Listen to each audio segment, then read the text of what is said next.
This is my second wholesale deal right here. Actually, the first house that was closed, my previous deal is gonna be closed this week. Right now it's the month ending in July. Right now, the property is currently vacant. We just closed this property in 12 days. The homeowners were actually going in pre-foreclosure, and I was able to save them from an auction that was happening in 10 days. Funny thing is, I actually door knocked this property. I was basically talking to the wife that I thought during the time, which was actually his ex-wife. They've been divorced for close to 3 years. I was basically approaching to them saying, hey, I noticed that your house was actually in foreclosure. Is there anything I can do to help? When I got up to him and talked to him, when he put his pit bull away, his guard was pretty much up. He said, what can I do for you? I was gonna see if there's anything I can help since I saw your house was gonna head to the auction pretty soon. And he said, I'm good, I got it taken care of.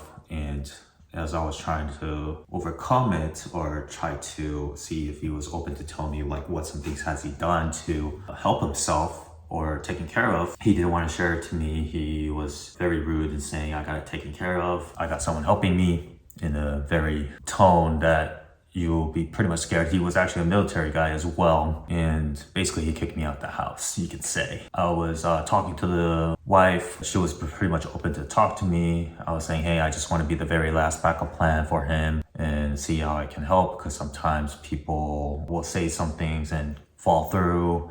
The banks would do something funny, especially for people that are under pre-foreclosure. They don't really want to negotiate unless they get money when it comes to the banks on their side. We exchanged contact information. I called her. I told her to save my number just so she knows when I call her, it's me. She basically was telling me that, hey, we're divorced. I'm just trying to help him out while I'm still here, making sure everything's taken care of. What I found out is that her son and daughter-in-law was living in this house as well. It was one of those situations where she was just trying to help the whole family at the end of the day. So she had some motive in being a part of the decision, you can say. So when I went back home, I texted her saying I thank her for letting me speak to her and that I apologize that if I came across wrong to him, even though I was trying to help. And she said, hey, thanks for coming by, telling us about this pre-foreclosure that's happening. He, which is the owner, didn't really elaborate much about to her. Then I texted her saying after a week later, because the auction date was coming like 14 days out. And I was basically saying, hey, is he open on doing something? I know the lady was supposed to call him or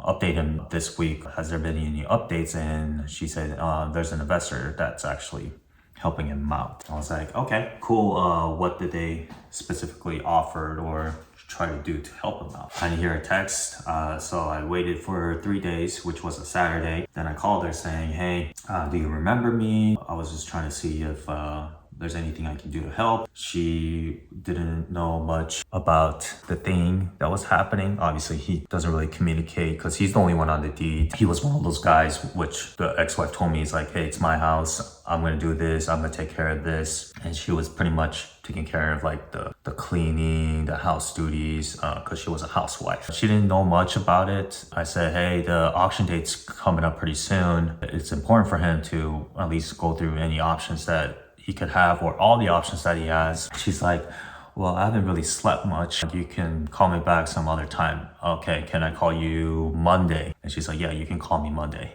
And we hung up the phone. And I guess she talked to the homeowner, her ex-husband, said that he got someone saying they'll take over the payments and compensate some money, which was a subject to, but for some reason they never updated them. So I said, okay, it seems like he got an offer, but someone backed out. Time is on the urgency, and this person's on vacation, is what she told me, for a week. So I was like, okay, so they're potentially not gonna get back to you a week, even though they said they were gonna contact you Monday. Yeah, they told us they'll give us an update, then they said they were gonna go on vacation. I was on top of this whole thing saying, hey, let's talk at 7 since you haven't slept much. That's what she told me, that she was up all the time because the dog was barking that she had to take care of. Then she calls me again after we hung up saying, hey, can you actually come right now? He actually wants to talk to you. I come over last minute. So I drove like 30 minutes. Thankfully, I was nearby because actually it's about 45 minutes to my house. And I was actually looking for another pre-foreclosure deal as I was door knocking. So I got to the property. They were telling me pretty much no investor was able to offer them money. They were going for 20K, 10K. Then the investors came back, the same investors came back saying it's going to be zero. What I come to find out is that they were telling the property owner to take photos, but they were like 73 years old, 68 years old, and not really mobile people. So I pretty much was saying, hey, I need a mortgage statement. How much are you behind? Took all the photos. Basically, we came down to a deal, actually. Obviously, there was a ton of like other stuff that we had to do, which was stopping the auction date, which was coming up. The thing is, what didn't help is he didn't really knew how to use his computer doing DocuSign and whatnot. I had to come here at least like 4 times just to do some really silly like clicks for him on his behalf. He didn't know who the attorney was that was responsible for this foreclosure that was coming up on his auction date. It was actually the HOA that was actually closing the house. He was about $7,500 behind, which showed in the county records, but actually it was about $9,300 that he was behind. We found there was actually a lien in the house as well from the title company. So that delayed the sale of the house as well. And the auction date's coming like right down the corner. I contacted the HOA like at least like 3 days in a row. They say, hey, we don't have the payoff quote. And I'm like, how do you guys not have the payoff quote? You guys are the one responsible and putting the foreclosure in place. Oh, you gotta talk to the attorney. So I talked to the attorney. The attorney basically said, I can't talk to the homeowner because he was actually hired by another attorney that's representing him. Come to find out, I called the attorney and the attorney, he signed, said, I'm not actually representing you. I'm actually representing to this third-party debt company collector. So I called the company and they say, hey, we don't have the payoff quote. You got to talk to the HOA. So I went to the HOA. The HOA says, no, you got to talk to the attorney. So we talked to the attorney, the first attorney that I talked to, and I had the homeowner right next to me, and we had to explain, hey, it's not him that's getting represented by the attorney, it's actually the debt company. Then she decided to talk to us and try to get a payoff quote, and the HOA took, I think, Friday to get back to us. The auction date's on Tuesday. Like 3 days, I'm calling like the office, the original attorney office, like at least 4 or 5 times a day and leaving at least 2 emails and a couple voicemails in between. It's funny enough, when I was talking to the debt collector company and the first attorney, there was basically encouraging me saying, you should probably let this one go because the time is going to get really, really tight. This is really important why you should have people that already have stopped foreclosures in the past, like investors or JV partners, because they'll tell you that actually they just say that. No means actually no for now, not for the final decision, final result. So that's some of the biggest things I learned this past month on closing this first property. So we got it down to the wire on Monday and the foreclosure is the next day. We finally got the payoff quote around 3 o'clock. The thing is, she put the payoff quote for today as the auction instead of the next day, which is Tuesday. So we have to say, hey, today's not the auction date. It's the next day. Can you change this? Because we don't want any like legal difficulties happening. And this is around 3 o'clock and she doesn't send it till like 4:19ish, around that time.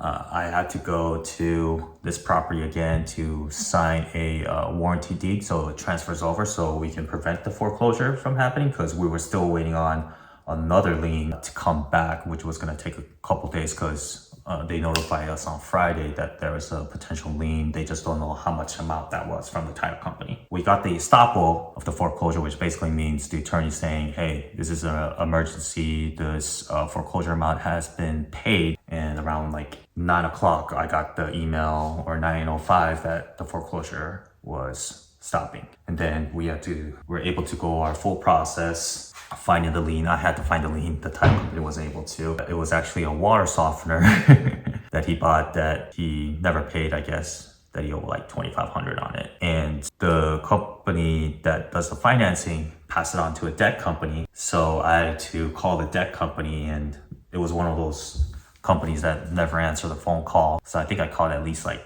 10 times in one day. I had to loop around multiple times, calling at least 3 representatives, and they gave off the payoff on Thursday.